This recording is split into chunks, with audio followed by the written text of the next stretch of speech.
Here is a country of great contrast. Great civilization of antiquity.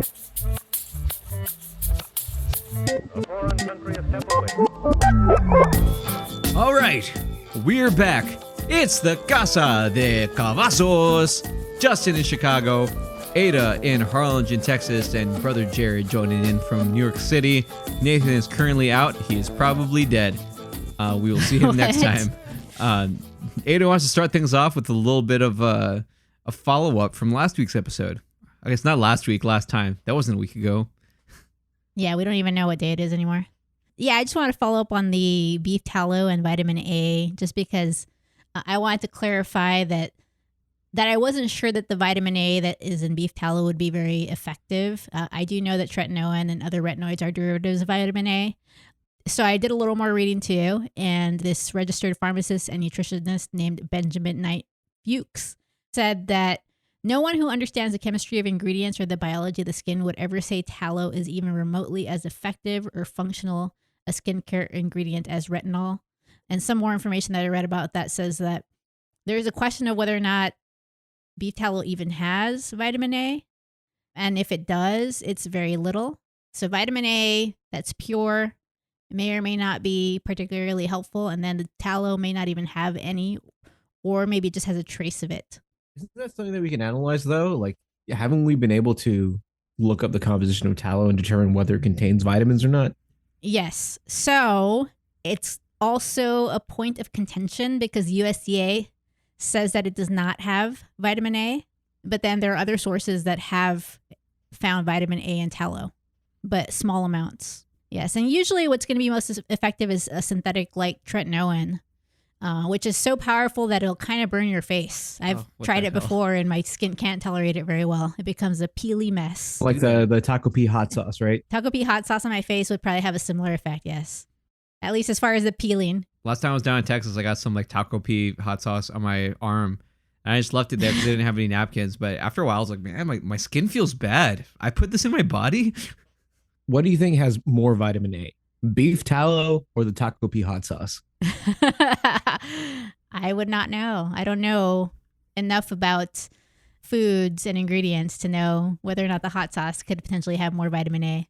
I mean, red bell pepper does contain vitamin A, so I think that there is a non-zero chance that the taco pea hot sauce may be better for your skin.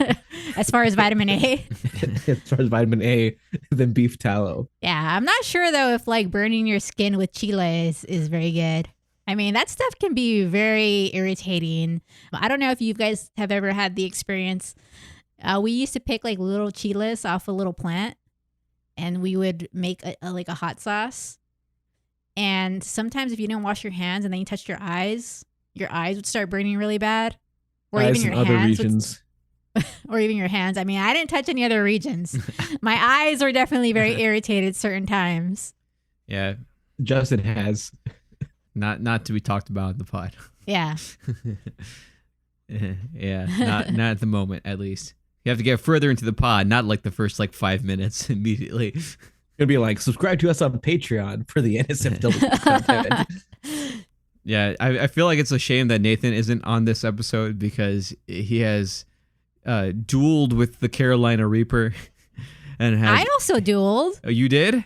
Yes. It was decided that we were going to try it, I believe, on Super Bowl Sunday. I don't know why it was decided to do it during a specific event.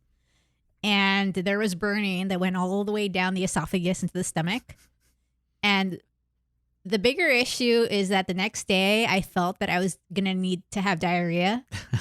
And I almost felt like it was going to happen in the car when I was going to drop off my daughter at school. No. And so if that were to have happened, then she would not have gone to school that day. Who knows what would have happened to the car? Would have needed extreme decontamination. I don't know. I can't imagine it smelling any worse than your Tesla currently does. That would be worse, sir. It would definitely be worse. I actually needed to call out of work one time because I went to a Dave's Hot Chicken right before I needed to go in. And I ordered the Carolina Reaper tender. And it was fine going down, but 15 minutes afterwards, I was walking and I was like, oh no, my stomach feels bad. So I had some of the worst stomach pain I've ever had in my life. Like we had the Ring camera on. If we'd been recording it, you would have seen me like going ha ha, like just taking off my shirt, be like doubled over in the living room. It wasn't until I finally got some milk delivered over that like it just subsided. So You had to get milk delivered over? Did the delivery guy also pour it directly into your mouth? Please, sir, I'm in pain. I had Nikki do an errand because I was physically incapable of getting out of bed without being in extreme pain. So did Nikki pour it directly into your mouth? She did not pour the milk directly in my mouth. No. I had some neighbors who had done the Carolina Reaper challenge on our stoop in front of the building, and one of them handled it pretty well. Another one was like, "Oh my god, I need to go take a nap." I just like went to go to sleep, and it was like 5 p.m.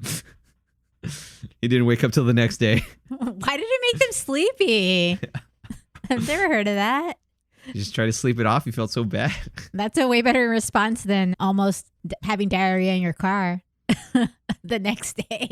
Speaking of spicy things, we had a spicy opening to the second round of the NBA playoffs. If you caught any of the action last night, with 2 comeback wins, one by the New York Knicks and one by the Denver Nuggets. Both against the 1 seed. Yeah, these top seeds are not doing too hot right now. I mean, it's not like they were doing poorly throughout the game. I mean, essentially the Celtics were up by 20 in the third quarter, and they essentially blew it. They bricked 45 threes. Mm-hmm. Yes. Most ever. In the playoffs. Yeah. Most ever misses in a playoff game. Apparently there were more misses in a regular season game, but that was not readily available after that game last night. Kenny Smith made the point of saying, like, that's 45 threes, man. That's 135 points that are just left on the table. I mean, I would say comparing that 1 seed versus the West 1 seed, I feel like Boston kind of gave that game away, and the other game was more Denver's just really good, and Jokic is unstoppable. I mean, OKC gave it away a little bit. Yeah. I did see the argument that OKC, because they've been so dominant, doesn't have a lot of experience closing out close games. They don't have a lot of clutch minutes played among their team. But it was the same issue in the previous series. Like, no one can stop Jokic. Who in the league can stop Jokic? Can you think of anyone? I feel like Anthony Davis got the closest. But basically, when he needs to get it done, he can get it done over anyone. Yeah, that was absurd. Just watching his 44-point game, over 20 rebounds, 6 assists, and just the intensity he has on the court. Like, even though they showed that video of him on the sideline being really animated, really emotional during the game, like, watch him during the game. Watch him when someone misses a defensive assignment. Yeah. He's freaking out. It's an interesting paradox with him because supposedly he would rather just go home and play with his horses and be with his family. But then he doesn't want to lose either. I feel like that's me in law school. Like, I should just not care, but I also want to get a good grade. Yeah, I think he's a really competitive guy. I think he really loves the game of basketball. And, I just think he's homesick. I think he misses Serbia. He had a lot of pride in that Olympic series with that Serbian team. He really enjoyed playing with those guys. Those are his friends. Those are his countrymen. I don't know how much he enjoys just living in the States away from his family and his horses. So it's more the outside of the games. Like, when he's in the game, he's in it and he wants to win. But when he's outside, he's like, oh, I want to be back. Yeah. I have a question about, dealing with Jokic in terms of his size. How many minutes did Holmgren and Hartenstein play together on the floor? It was hard for them to. They were both in foul trouble. They both ended up with 5 fouls. They had 3 fouls in the first half. I'm going to call it right now. I think Denver goes to the championship. I'm calling it early. I don't know. If they draw Golden State, if they can get out of this series and they draw Golden State, then I think that's a pretty clear shot. I think it's a little bit less clear if they're able to handle the Thunder, what it would look like if they faced Minnesota. Because Minnesota had them figured out last year. It's less clear, but now you have Gordon peaking. They had Gordon last year. No, but he's even better.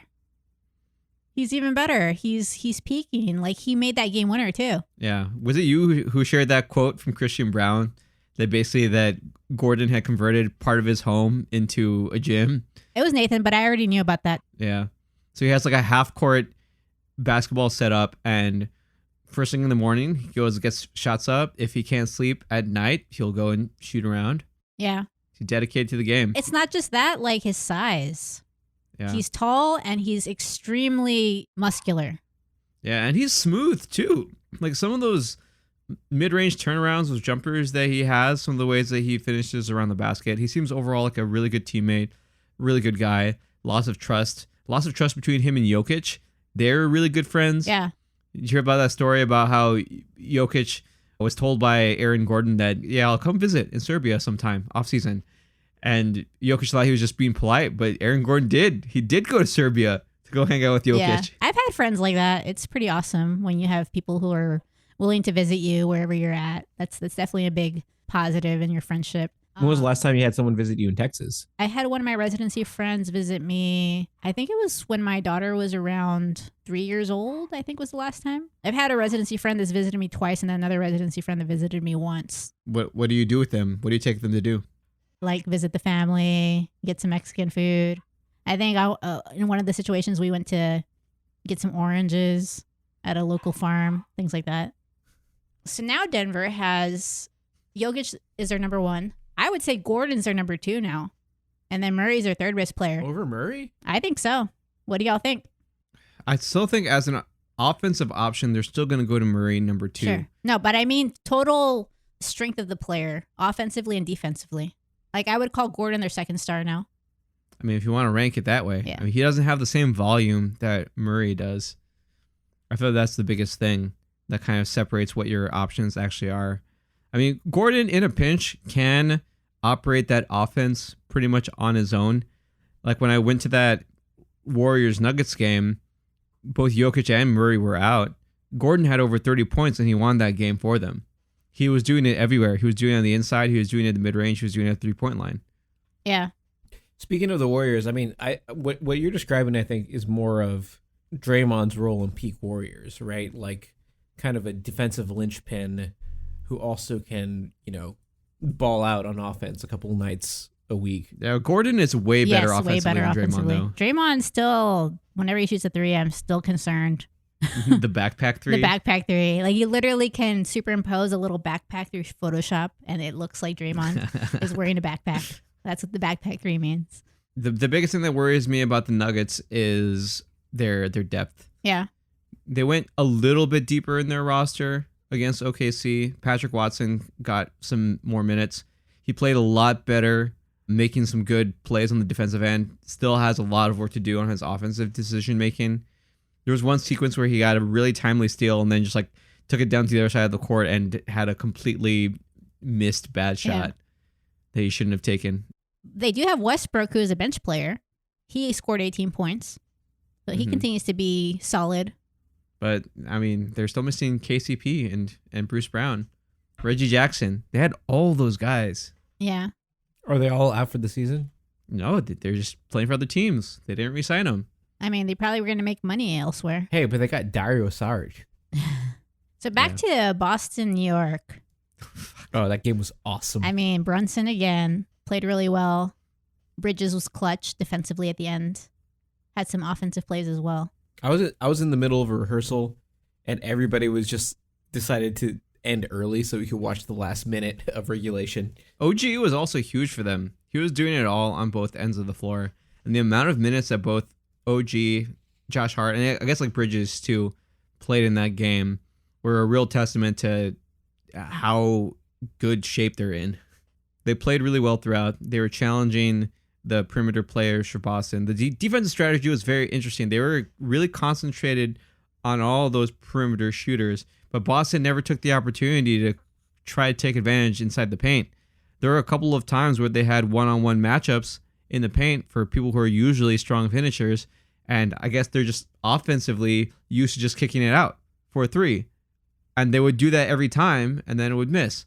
Well, remember that Anunoby is an NBA champion. So he's got that championship medal, that championship experience, so that helps too.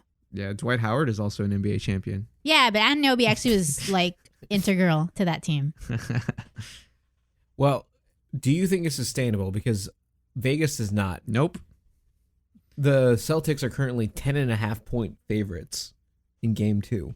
I feel like the Knicks are going to lose the series, but I think they're going to make it interesting. I think it could go 6 or 7. It also depends what Porzingis does. If he continues to not play, that's going to hurt the Celtics and give the Knicks more of a shot at winning some of these games. Yeah, I think there's no way. I think there's no way that the Knicks win this series. No way? Come on. It took a historically bad three-point shooting night, which is not the trend for the Celtics in general, to barely lose this game.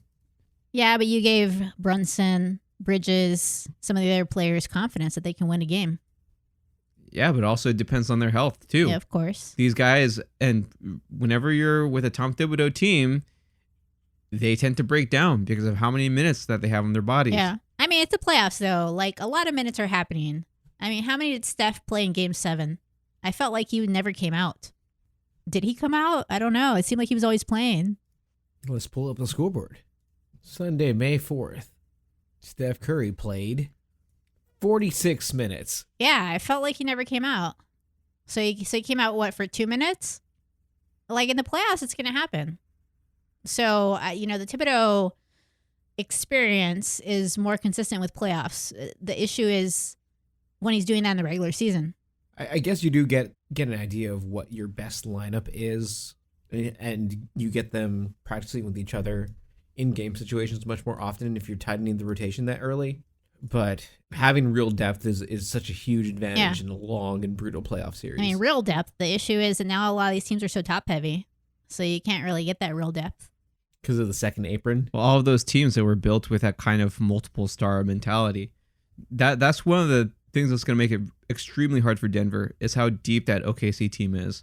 When folks aren't in foul trouble, they're going to have no problem sending guys at their top players and running them ragged. But that's like the big if. The only person who really has a body that's strong enough to body up Jokic is Hardenstein. Oh, I want to see what the rotation was for Denver. They did go 8 deep. They played Watson 15 minutes on the bench, Westbrook 30 minutes on the bench, and Strother 6 minutes on the bench. Anything less than 10 minutes, I don't really count. That being said, OKC did go 10 deep. I don't know. Yeah. I mean, I feel like in the playoffs, Denver might get away with it, especially if Jokic continues to be that good, Gordon continues to be that good. And then you have Westbrook, who could play 30 minutes and get 18 points, 7 for 13 field goal. These top teams, your 1 and 2 seeds, like your Boston, your Cleveland, your OKC, they're going to have, when healthy, the depth to match up. Some of these teams that are top heavy, they can't play those guys that are lower in their roster in the playoffs at all. Yeah. We can't give them any minutes. They're not in that mentality, in that era of having like the bench hero who comes in and goes off for like 5 threes in a game that were super timely. I've already made my prediction. That Denver's going to win the title? Denver to the championship. I'm not sure about winning the title, but if they're able to get there, they should be the favorites. Do you think anybody knocks off Boston? I think Cleveland has a good shot. I'm not sure, but the fact that Jokic is this good and no one can stop him, I think they can beat anyone. Jokic was in foul trouble too. Yeah. He played most of that fourth quarter with 5 fouls. Yeah.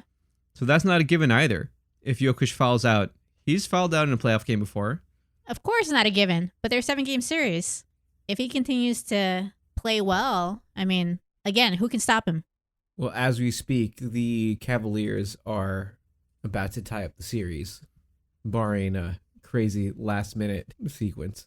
I don't know. Lately, there have been a lot of crazy things at the end. But I think part of this issue too is a lot of these lower seeds are coming off some pretty hard-fought series, and though they don't have the same rest that the top seeds do, they're more focused. Yeah. I think good things for Denver that are trending upward for them is that they didn't even play that good of a game. They had horrible turnover numbers. Yeah. They had like something like 16 turnovers with still like a lot of time to go. They probably ended with some more than that. They shot horribly from 3. Also, if Denver wins a championship, I'll be super happy to see Russ win a championship. That will be one of my favorite things about it. And then Harden will be the only one who never got one. Never? He's not done yet. You're calling it early? We need to have a chat with Nathan about James Harden's continued choking in Game 7s. I mean, he's not even in shape. Like, that's an issue with him.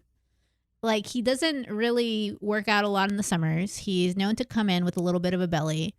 And really, he still looked like he had a little bit of a belly there at the end of the season. Are you fat shaming James Harden? I'm not fat shaming him. I'm saying, like, Your job is to be an elite athlete. you need to be in better shape. You need to actually eat healthy and not drink all summer and not party. You can't go to the strip clubs. It was funny when JJ Redick was like, we have to be in championship shape next season without naming names. And you were like, oh, he's 1,000% talking about Luka. Yeah. Yeah, and who knows? Like maybe also LeBron can't really be in championship shape anymore. Just the nature of having a 40-year-old body. Which I've said so many times. He's not going to win championship, especially when he's making $50 million a year. He's running low on estrogen at this point. Low on testosterone or estrogen. Speaking of 40-year-old bodies, Ada, do you feel like you're currently in championship shape? Championship shape in terms of what type of championship? Speed eating. Speed eating? No. I do eat pretty fast, though, ever since residency when I was on trauma call. And I learned that I could get paged at any moment. So I needed to eat really fast. Mm-hmm. So now it throws me off that people can eat for 30 minutes. Like, why are you not eating your food in like 2 to 5 minutes? You need to have these exquisite like 18-course meals where they give you like a little bit over time. Yeah, I have had that in the past. And yeah, that does force you to obviously wait for the food and eat it. Does that also make you savor each little bite of the smaller dish, or you just inhale it and you're like, well, when's the next one coming? I inhale it. Yeah, it's throwing me off that other people take so long. Like someone was telling me, well, it's taking long because it's a salad. I'm like, what? I ate a salad in like 3 minutes.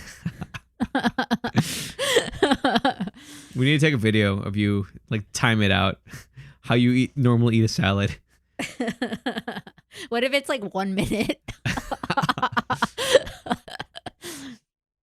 Well, there are a couple of series that are just starting that we haven't gotten to talk about. What just happened in the Cavs game? Pacers are up. Tyrese, baby. It's Tyrese Halliburton. The same stuff that happened at the end of the Bucks game, the game 7. I thought it was over, sir. Like I said, barring some crazy play. So something crazy happened. Pacers up 2-0 in the series. Why are we even doing the pod right now? We should have been watching that game. I mean, I have it on. How did this happen? Donovan Mitchell had 48 points and they had a fairly comfortable lead. Halliburton has been surprisingly good because I haven't been paying attention all year, regular season wise, to some of these teams. And he is very clutch. Halliburton was an all-star, man. Yeah. Well, I know he's good, but I wasn't watching a lot of these games. Like I had other things I was doing, aka law school, and sometimes I do work. So what happened was Halliburton got fouled with 12.4 to play, made the first free throw, missed the second. On purpose? I don't think so. But ended up getting the rebound, taking the ball out, step back, 3, money with 1.1 to play. Oh, I gotta watch that replay. Yeah, the Cavs are in trouble. Are they? Down 2-0. Yeah, They have no home court advantage. they lost their first 2 home games. Let's take a second to preview Warriors T-Wolves, which should be starting soon. I mean, on paper, the T-Wolves should kill the Warriors. I mean, they're much bigger. They're more athletic. They've got a 23-year-old Ant who's playing extremely well. Randall's playing the best he has. But I don't know. And Golden State also pulled out that game 7 when I thought they were done. Who do you think is the deeper team? What, Minnesota? I mean, I would say Minnesota. Like, I was so thrown off that Golden State relies so much on that post guy and Podziemski. I'm like, who are these randos? Like, stop giving them the ball. They keep screwing up. What? Podziemski is like a really good guy for them. He can be. He gives and he takes away. Sometimes it's like, dude, do you not know you're on a team with Steph Curry and Jimmy Butler, sorry.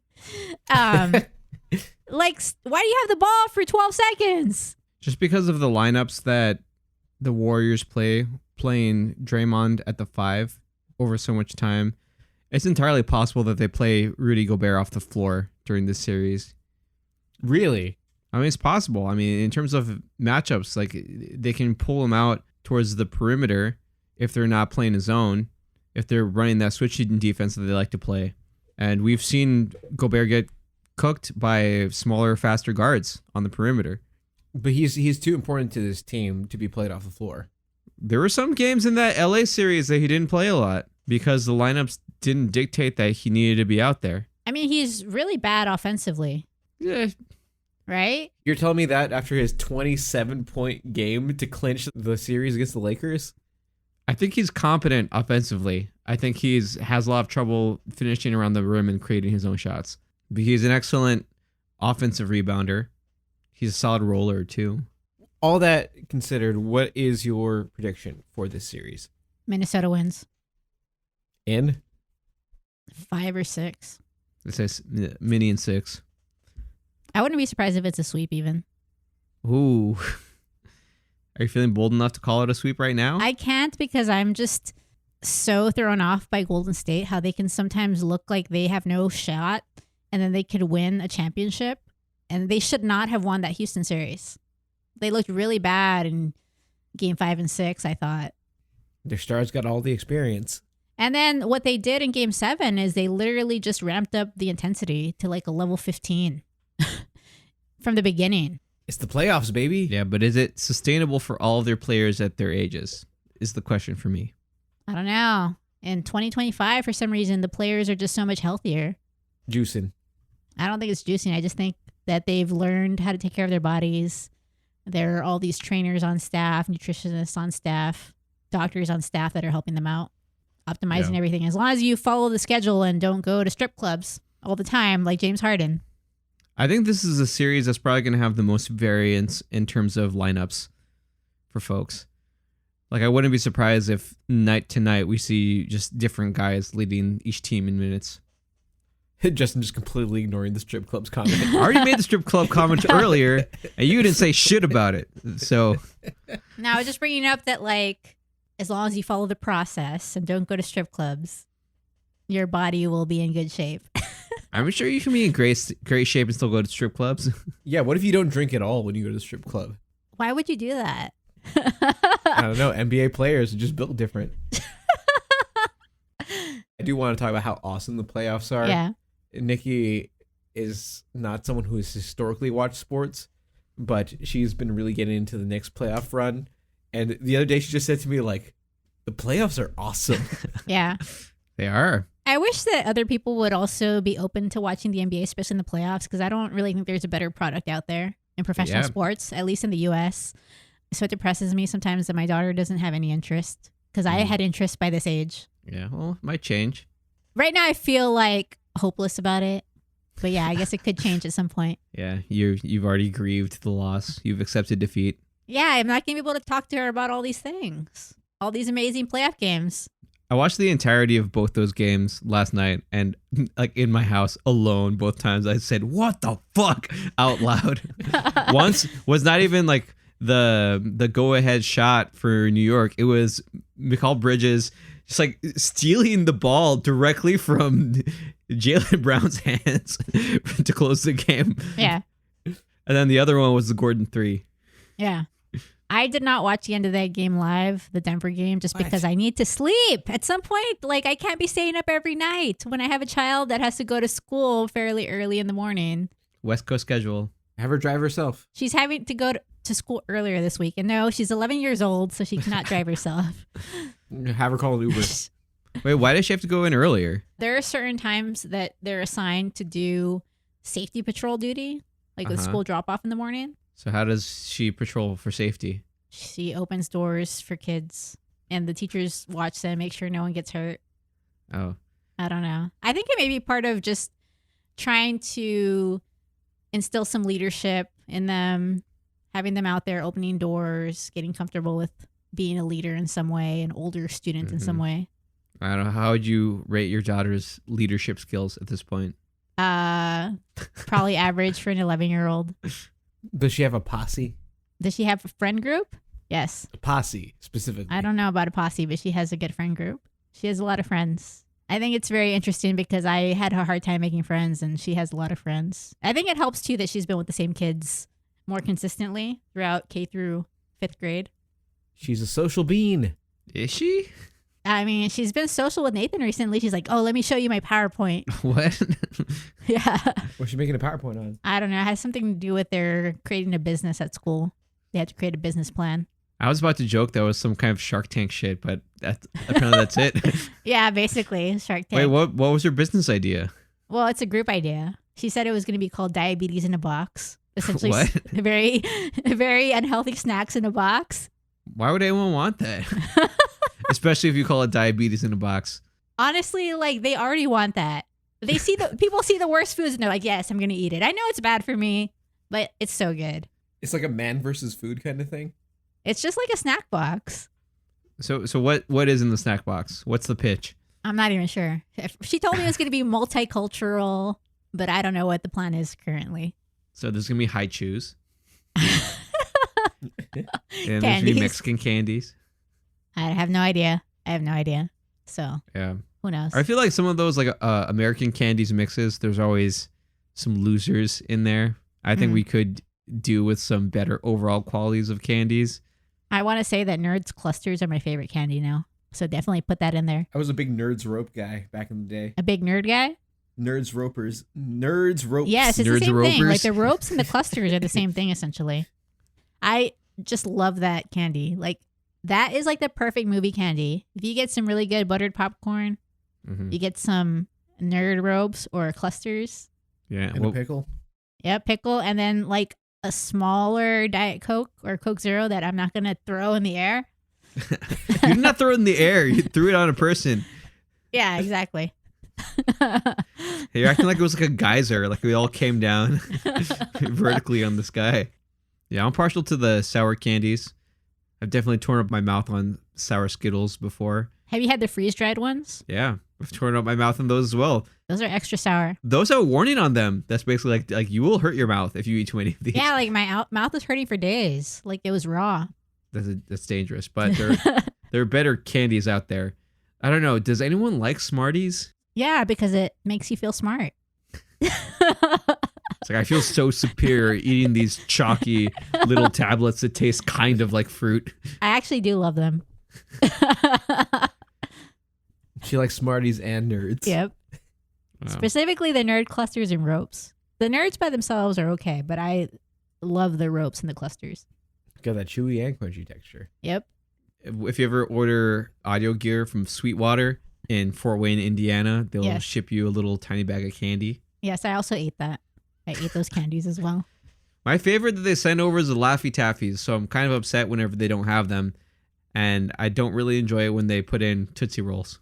Okay. I don't really like Tootsie Rolls. Bit of honey though, I'll fuck with a bit of honey. Did you see Sweetwater's April Fool's gag from a year or two ago? Was it like a giant candy? No, they were saying that they were going to start, instead of the candy package, they're going to do like full meals with like soup and gravy Yeah. and stuff. Yeah, they don't want to be Sweetwater anymore. I mean, Meatwater.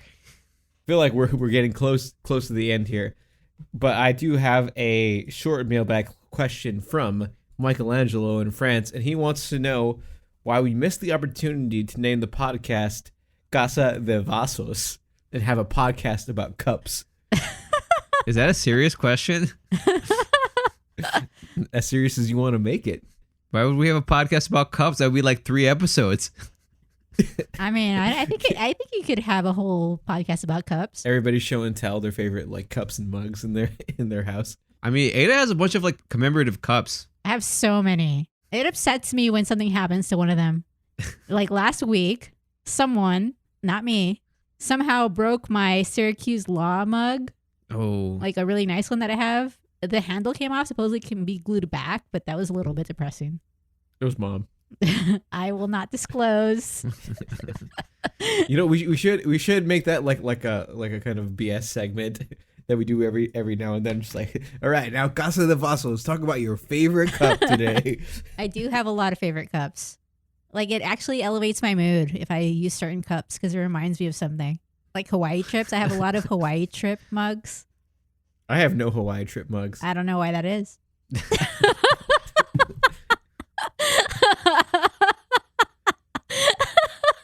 oh, it's not like Jared has never felt the Pacific sand in between his toes and the clear waters of Kalipalua Bay. I mean, it's kind of messed up how we didn't even buy him a Hawaii mug.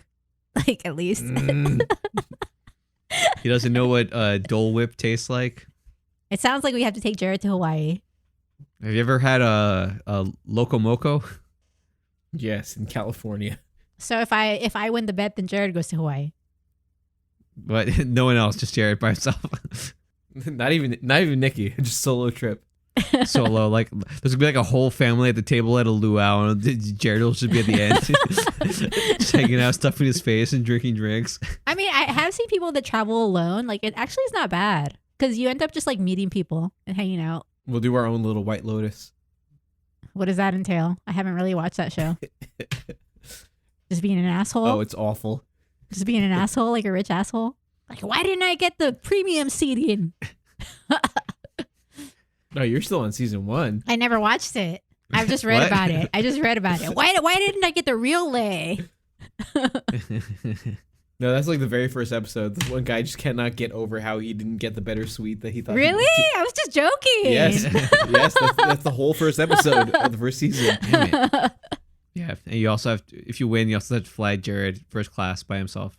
No, just regular. Just Polaris on United. No. Direct from LaGuardia. no. I am winning the bet, so just FYI. Oh, you've written already? You've written some In my chapters? mind.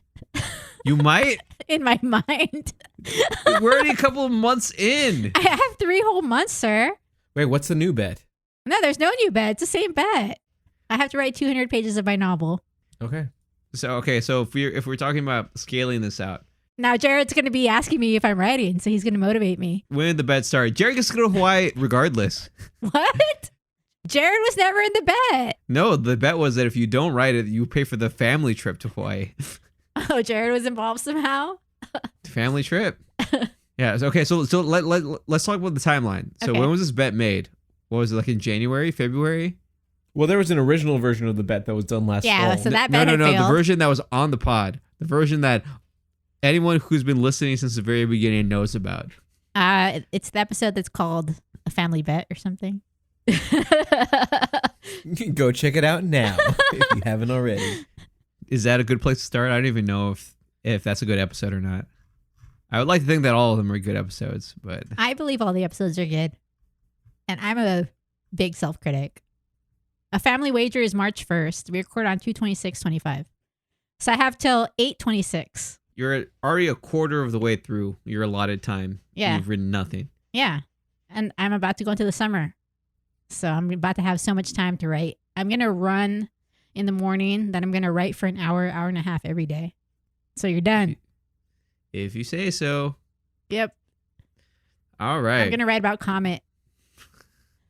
Well, I guess that does it for today at Casa de Vasos. If you want to be caught up on all of Ada's literary exploits, follow us on Blue Sky. Continue supporting the pod. Tell your friends about all of the platforms: iHeart, Spotify, Apple Podcasts, Amazon Podcasts, or wherever you get your podcasts. Visit us at casadecavasos.com, where we have the RSS feed as well as a form to submit mailbag questions. Casadecavasos.com. Yeah. Yes. You can also send us an email to casadecavasospod@gmail.com. What? When I was ordering some pozole. The waiter was white, so I didn't feel like saying, like, can I have the pozole verde? I was like, can I have the? I don't know why I said it like this. I was like, can I have the green pozole? I like rolled the R. I don't know why. Yeah. So follow us. That's and- pretty max. Yeah. Get to know us, hang out with us, and we'll see you next time. Until next time. Goodbye.